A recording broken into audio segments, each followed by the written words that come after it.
Carissa from Three Bridges Yoga, and today I'm going to give you a brief introduction on a few mudras that you can easily incorporate into your Hatha yoga practice.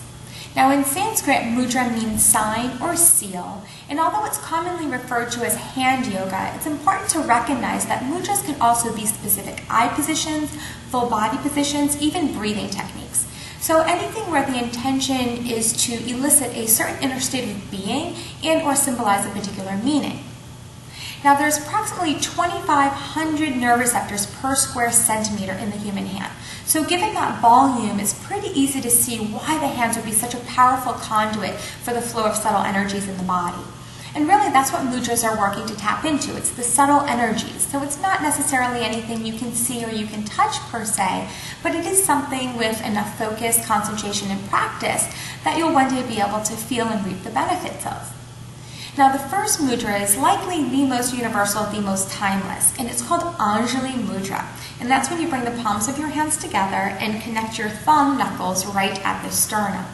So because of the position that the hands are in, this is often called prayer hands or prayer pose. Now Anjali in Sanskrit translates to offering, so this mudra is a nice reminder that your yoga practice really is an offering to your truest self. In the five-element theory of Chinese medicine, the heart meridian runs down the anterior medial aspect of the arm. The heart protector meridian runs down the anterior central aspect of the arm. So just more reinforcement that our arms really are an extension and an expression of our heart energy. I mean, think about it. When you're feeling happy or joyous, your inclination may be to reach out and give someone a hug. On the other hand, if you're feeling angry or fearful, the inclination may be to lash out with your arms or use your arms as a means of protection.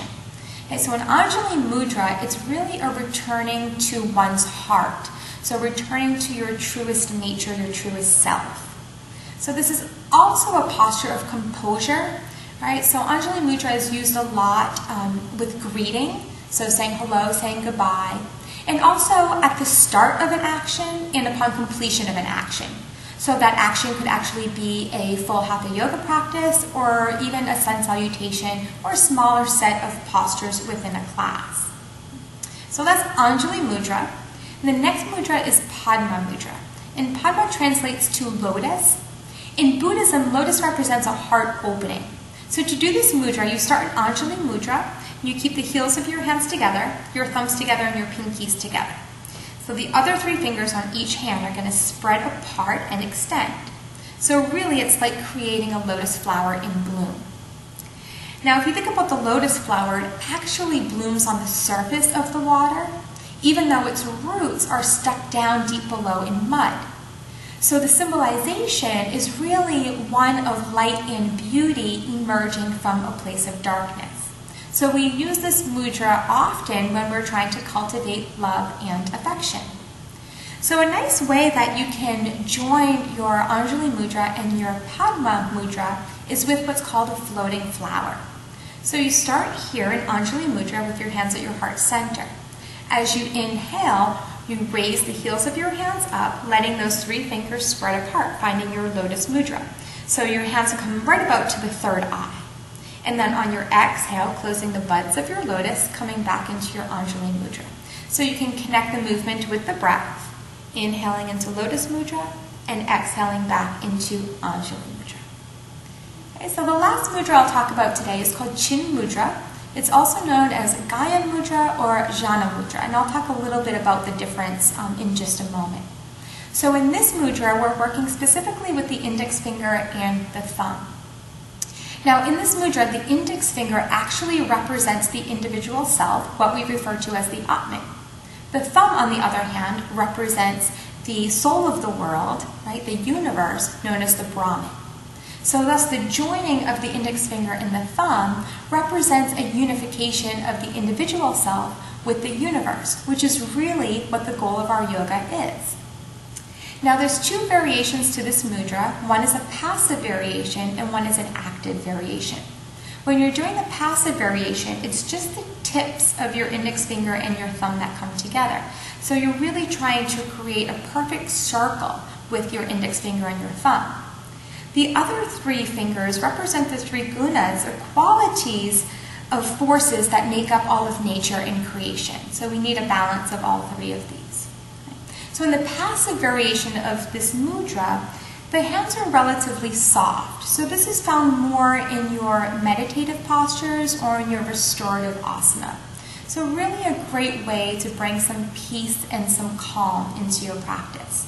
It's said to help with spiritual openness and find ease in meditation. Right? This variation of the mudra can also help to ease tension and depression. Now when the palms are face down in this mudra, this is called chin mudra. So with palms facing down, this tends to be a little bit more rooting or grounding. So this is a nice option if you're feeling maybe a little in your head, a little bit flighty, a little bit out of your body. So they say chin mudra will help to ground you, helping to stimulate the root chakra. Okay? When the palms are face up or turned out, this is when it's referred to as Gyan mudra or Jhana mudra. Now jhana actually translates to knowledge. So this mudra is said to also improve the flow of knowledge, said to expand intuition, and help with memory and concentration. The more active variation of this mudra involves what I like to think about as a bowing of the individual self to the universe. So you flex the index finger, placing the nail right up the thumb knuckle. Now there's just very light pressure of the thumb downward onto that index finger. The other three fingers still stay extended and run parallel. So again, when palms are up, even in this active variation, it's known as Gyan mudra or Jhana mudra. When palms are facing down, it's referred to as chin mudra. So when palms are up, it says that you're a little bit more open to receiving the knowledge and the wisdom of the universe. Now, this more active variation of the mudra is found most often with powerful breath work, pranayama, and also with some of your powerful asana, where the body is physically working pretty hard and you're trying to instill some ease and peace and relaxation into the practice. Okay? So no matter how you incorporate your mudras into your practice, they should be an enhancement. So help you to enhance not only the physical practice, but the meditation as well. The nice thing about mudras is they don't need to be done in conjunction with a physical practice, so you can do your mudras anytime, anywhere. Maybe when you first wake up in the morning, even if you're sitting at a red light, sitting at your desk, or waiting in line at the grocery store. Okay? So no matter how you choose to incorporate your mudras into your practice, I hope you will find them helpful and just adding another layer into your yoga. So I thank you for watching. As always, namaste.